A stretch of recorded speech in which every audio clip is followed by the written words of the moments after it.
Hey listeners, we wanted to let you know about one of our newest shows at lifeaudio.com, Team Us, a podcast about marriage hosted by Ted and Ashley Slater.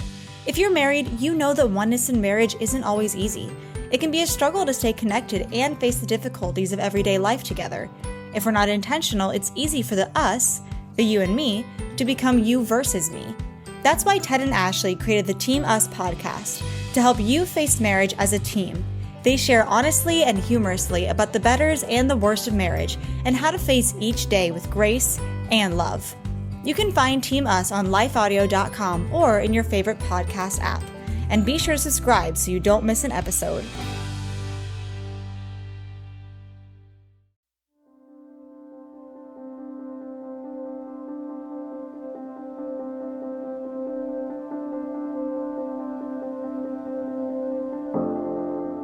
That boy dating your daughter is more than a nuisance.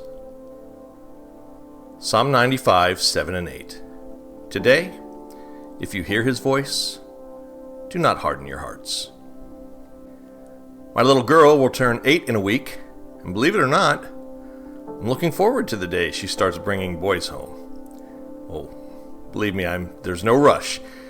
I'm happy to remain numero uno in little Lauren's eyes as long as possible. All I'm really saying here is that I believe in her, in how she's being raised, in how she's taking after her mother.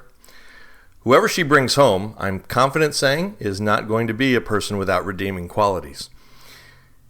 So what has me so primed for this experience that I don't sound like the typical dad at the door with a sneer and a shotgun? What else? The experience of having been valued and trusted myself. 23 years ago, I didn't know it, but I became part of a family. The McGriffs were a very unique family. When I met their eldest daughter, Dick and Susan had just remarried each other after having divorced each other.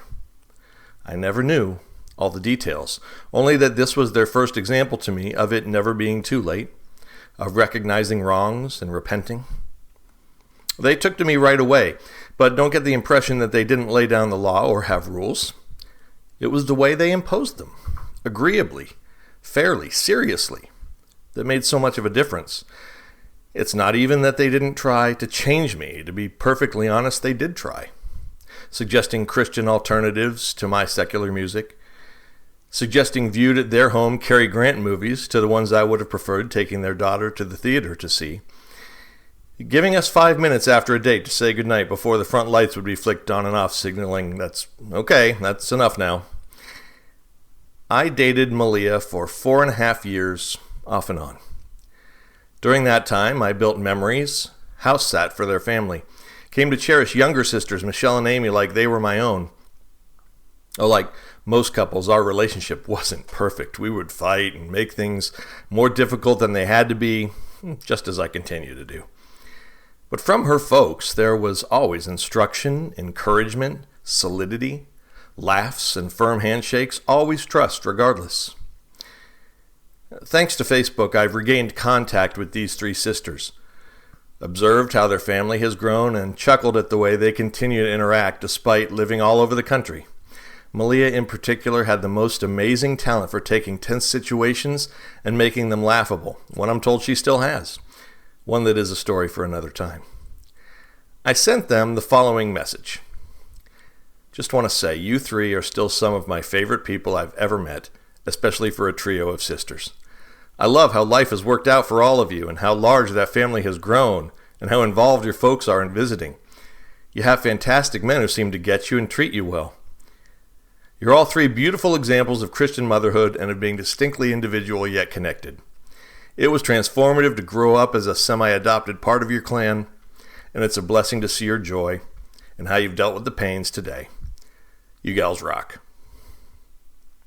And from each, I received back a distinctive, meaningful, heartfelt response.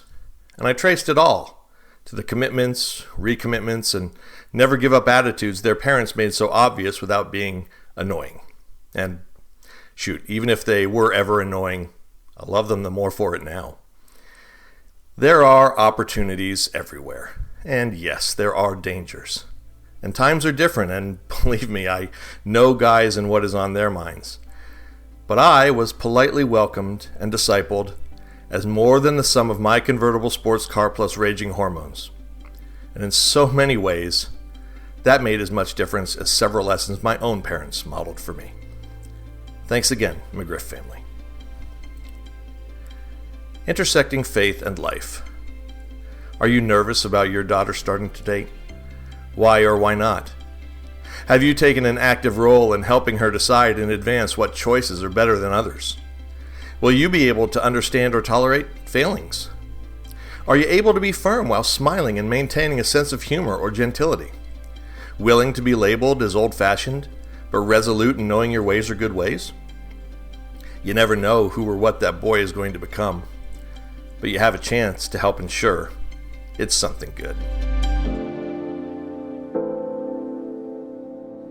Hey listeners, thanks for joining us for the Crosswalk.com devotional podcast. To get all of our episodes straight to your phone during the week, subscribe to this podcast on iTunes or wherever you listen to podcasts. To find more devotional content like this, head over to Crosswalk.com.